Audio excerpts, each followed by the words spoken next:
देखो फाइनेंसर कद यमराज बन जाए इस बात का बेरा नहीं पड़ता। और मनदीप पुनिया जो कि सिविल हॉस्पिटल जींद में काम कराया करता, उसके लिए फाइनेंसर यमराज बन गए और पूरा का पूरा परिवार आज जो है खून के आंसू रोने लग रहा है। हालांकि डीएसपी साहब की अगर मैं बात करूं, रोहतास ढुल, जिनने की ठोस आश्वासन दिया था कि भाई मनदीप पुनिया के हत्यारे कहेंगे हम, क्योंकि उसकी दाब में आके सुसाइड करी थी मनदीप पुनिया ने, जिसकी लाइव वीडियो बनाई थी और उसमें बहुत बड़ा खुलासा वो करके जा रहा है। उसके बावजूद भी आरोपी जो है वो पुलिस की गिरफ्त से बाहर हैं। पीड़ित परिवार न्याय की गुहार लाने लग रहा है। सिविल हॉस्पिटल जींद तक फिलहाल ये दुखद और लाइव तस्वीर तो हम देखने लग रहे हो। तो आप उनके पिताजी जी? हाँ जी। तो के पुलिस ने क्या आश्वासन दिया था आपको? ये 11 तारीख की 12 की बात है जी। हमारे 12 गांव आए थे, जो जिसके अंदर लेडीज भी थी, आदमी भी थे, हमारा 12 का प्रधान भी था और सारे सरपंच भी थे। यहाँ हमने मेडिकल हम आए तो एसपी साहब आगे, दोनों डीएसपी साहब आगे। एसपी साहब ने हमारे को पूरा पूरा आश्वासन दिया कि मैं इन सारे गांवों के बीच में कहता हूँ, अच्छा। मैं दूध का दूध और पानी का पानी करूंगा, मैं इसको बिल्कुल नहीं दबूंगा। अच्छा जी। शाम तक मैं इस बात को पकड़ूंगा, गिरफ्तारी करूंगा। हमारा कहना था जी इनको गिरफ्तार करा जा, हम जब उठाएंगे, जब इसको गिरफ्तार करा जाएगा इसके हत्यारों को। बिल्कुल, वो दिखाई भाई पोस्टर वो मनदीप पुनिया। ये देखो भाई, जो पूरा के पूरे आसपास के गांव वाले भी मनदीप पुनिया के लिए, न्याय की मांग के लिए फिलहाल सरकारी हॉस्पिटल, थोड़े पास हो भाई, थोड़े थोड़े पीछे हो। तो ये देख सको था हम, मनदीप पुनिया ने लाइव एक वीडियो सोशल मीडिया पर वीडियो वायरल करी थी। और ये 3 साल की बच्ची है इसकी, ये देखो भाई, छोड़िए जी एक बार, ये कैमरामैन दिखूंगा एक बार, थोड़ा नजदीक दिखा। 3 साल की बच्ची है इसकी और पूरा का पूरा परिवार फिलहाल जो है परेशान है। और सिविल हॉस्पिटल के अंदर, सरकारी हॉस्पिटल जींद में फिलहाल तो हम देख सको हो, न केवल अकालगढ़ बल्कि आसपास के गांव के ग्रामीण भी मौके पहुंच रहे हैं। हाँ जी। हाँ जी, मैं इसका पिताजी बलबीर हूँ जी।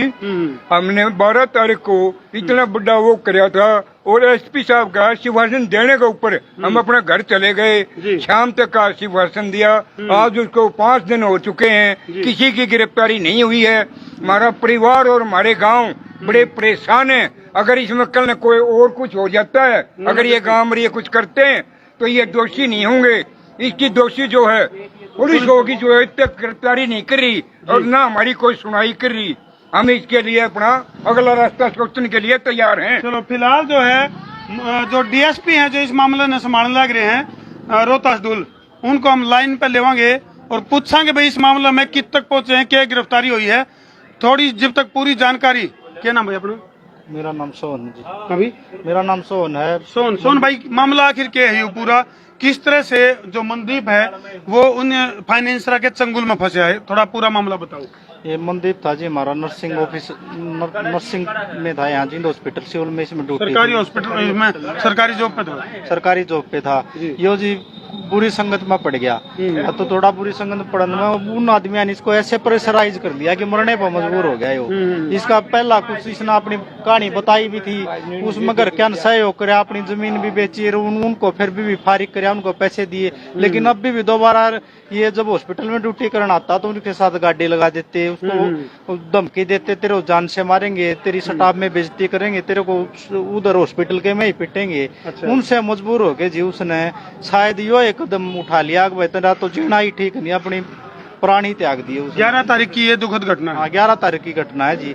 उन घटना के बाद में फिर उसने हमें फोन किया, जब वहाँ पहुंचे परिवार पहुंचा, उसने बताया 2 आदमी आगे नाम लिए, एक सुनील उर्फ लेफ्टी जो बराड़खेड़ा गांव का है, एक प्रदीप पिंडारा का है। प्रदीप पिंडारा से और लेफ्टी बराड़खेड़ा से। हाँ, और इसमें जी मतलब उसने बताई भी है इनको, मैं 50-60 लाख रुपए दे भी गया था। इसके पिताजी ने जमीन बेच के उनके पैसे भी दिए, लेकिन 15-20 लाख रुपए का और इतना प्रेशर बना रहे थे और उसको बिल्कुल परेशान कर दिया था। यहाँ आते उसको जान से मारने की धमकी देते, उसकी बेइज्जती की धमकी देते। चलो रोहतास जी जो डीएसपी हैं वो हमारे लाइन पर जुड़ गए हैं। हाँ जी, रोहतास जी, राम राम जी। नमस्कार जी, धर्मू बोलूं जी, लाइव जुड़ रहे हो आप। और ये अकालगढ़ का जो मनदीप पुनिया जिन्हें सुसाइड करी थी 11 तारीख को, सिविल हॉस्पिटल में कार्यरत था यू, तो इसमें कोई गिरफ्तारी हुई जी? नहीं, कोशिश जारी है हमारी जल्दी करने की। तो गांव वाले इन्हों को हैं कि भाई डीएसपी साहब ने ठोस आश्वासन दिया था अभी हम जो है 24 घंटे कितने टाइम का आश्वासन दिया था? हाँ जी, हमें जो कोशिश कर रहे हैं पूरी, और आश्वासन दिया था, आश्वासन में पूरा करें। चलो डीएसपी साहब इस पर करो, पीड़ित परिवार न्याय की मांग कर रहा है, बहुत ज्यादा परेशान। बिल्कुल बिल्कुल न्याय मिलेगा, परेशान नहीं होने देंगे। चलो धन्यवाद जी। तो भाई डीएसपी साहब के वही नपे तुले से वर्ड हैं, बोले न्याय करेंगे, लेकिन वही बात है, बोले तारीख पे तारीख, तारीख पे तारीख, तारीख पे तारीख, ईव तक इस मामले में कोई गिरफ्तारी नहीं हुई है। हाँ जी, वही कोई गिरफ्तारी कोई ना भाई साहब, अभी तक कोई गिरफ्तारी नहीं हुई है। हालांकि अभी तक उनके पास उसका एटीएम भी है, जो चाचा जी थे, अभी तक उनके पास एटीएम है। 5.5 साल उसको सरकारी नौकरी लगे हुए हो गए। 5.5 साल से उसका एटीएम आज तक उन्हीं के पास है। जितनी भी सैलरी आती थी, सारी सैलरी वो अपने आप निकलवाते थे। यानी कि मनदीप पुनिया का एटीएम भी उनका कब्जा में है, उसकी जान भी उसका कब्जा में है।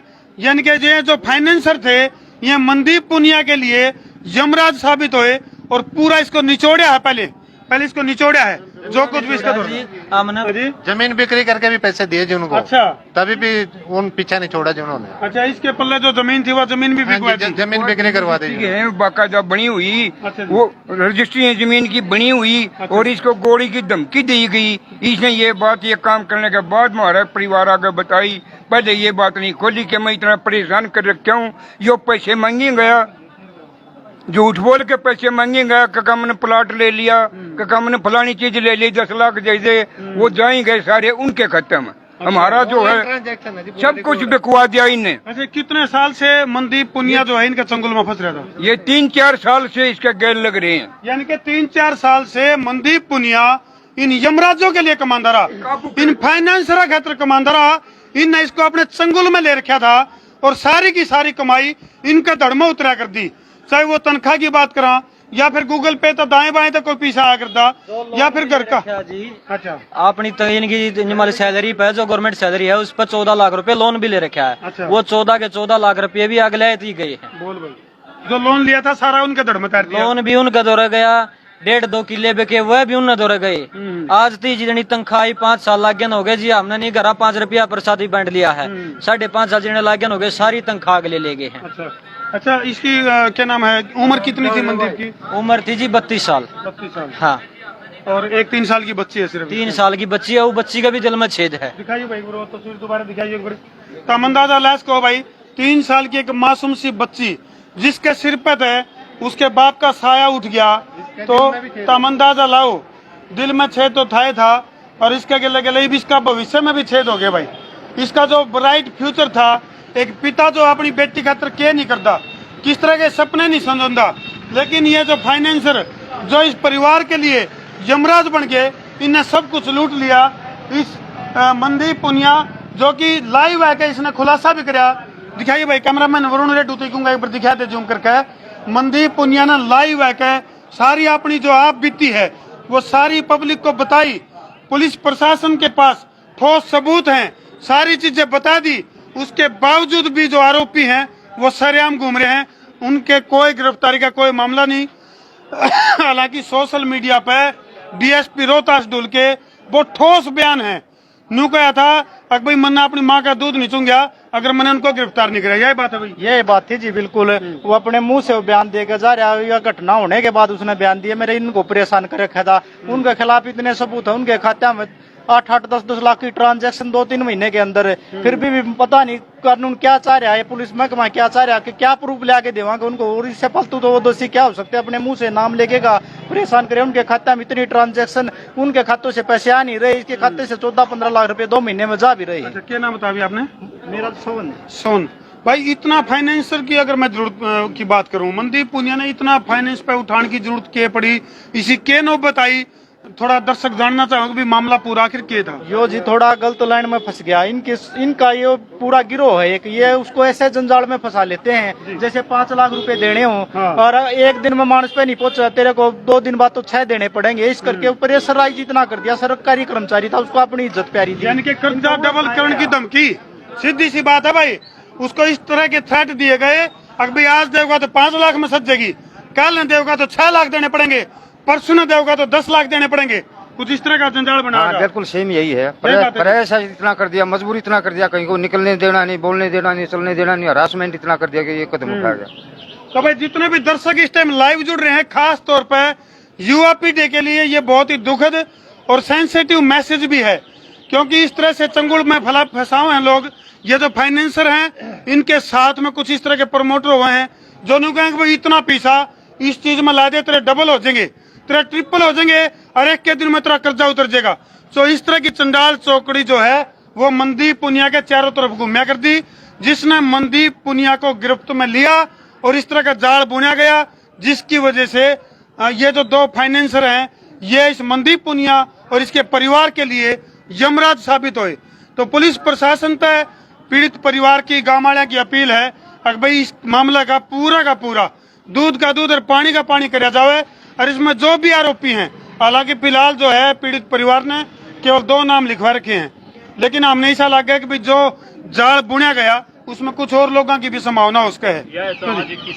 हम तो सिर्फ प्रशासन तो यह गुहार लाओ, हमारे गेल तो जो बन गई उन्हें जल्दी तक जल्दी पकड़ो और उन पर सख्त कार्रवाई करो ताकि किसी और किसी घर ना उजड़े। क्यों नहीं जी उन्हें किसका दबाव मान रहा प्रशासन?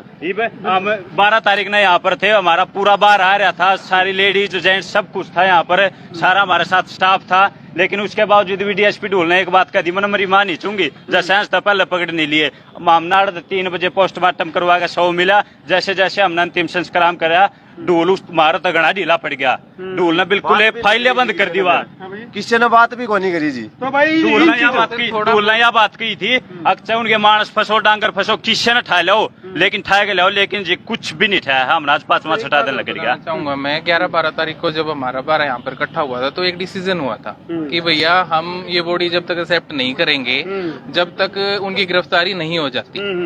तो जो प्रशासन था वो इकट्ठा हुआ यहाँ पर, पता नहीं किस चीज का दबाव था उनके ऊपर, कहाँ से क्या फोन आ रहे थे उनके पास, हमें नहीं पता। यहाँ पे मजमा इकट्ठा हो गया जी पूरा, तो हमारे ऊपर प्रेशर भी बनाया गया है कि भैया जल्दी से जल्दी ये पोस्टमार्टम करवाया जाए, भी ले जाओ। उस टाइम पे उन्होंने हमें पूरा आश्वासन दिया कि आप एक बार इसका पोस्टमार्टम करा लो, शव को अपने पास ले जाओ घर पे।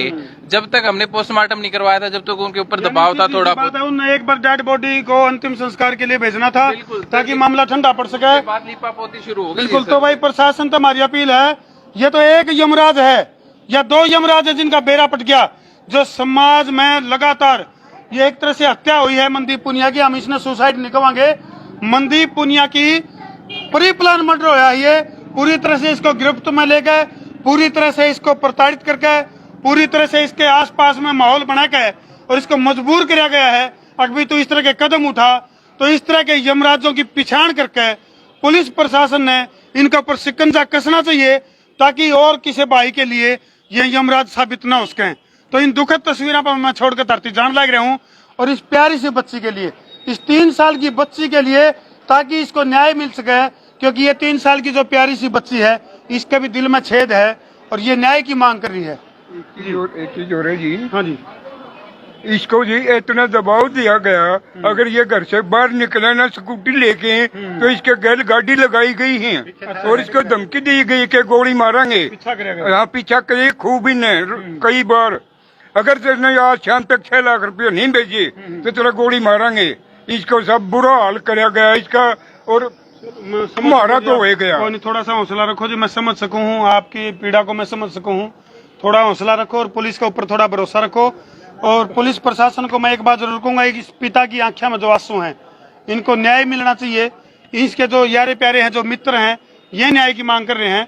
तो इनको न्याय अगर नहीं मिला तो पुलिस यानी कि सेवा, सुरक्षा और सहयोग यानी कि जो खाकी है इसके ऊपर तय लोगों का विश्वास उठ जाएगा।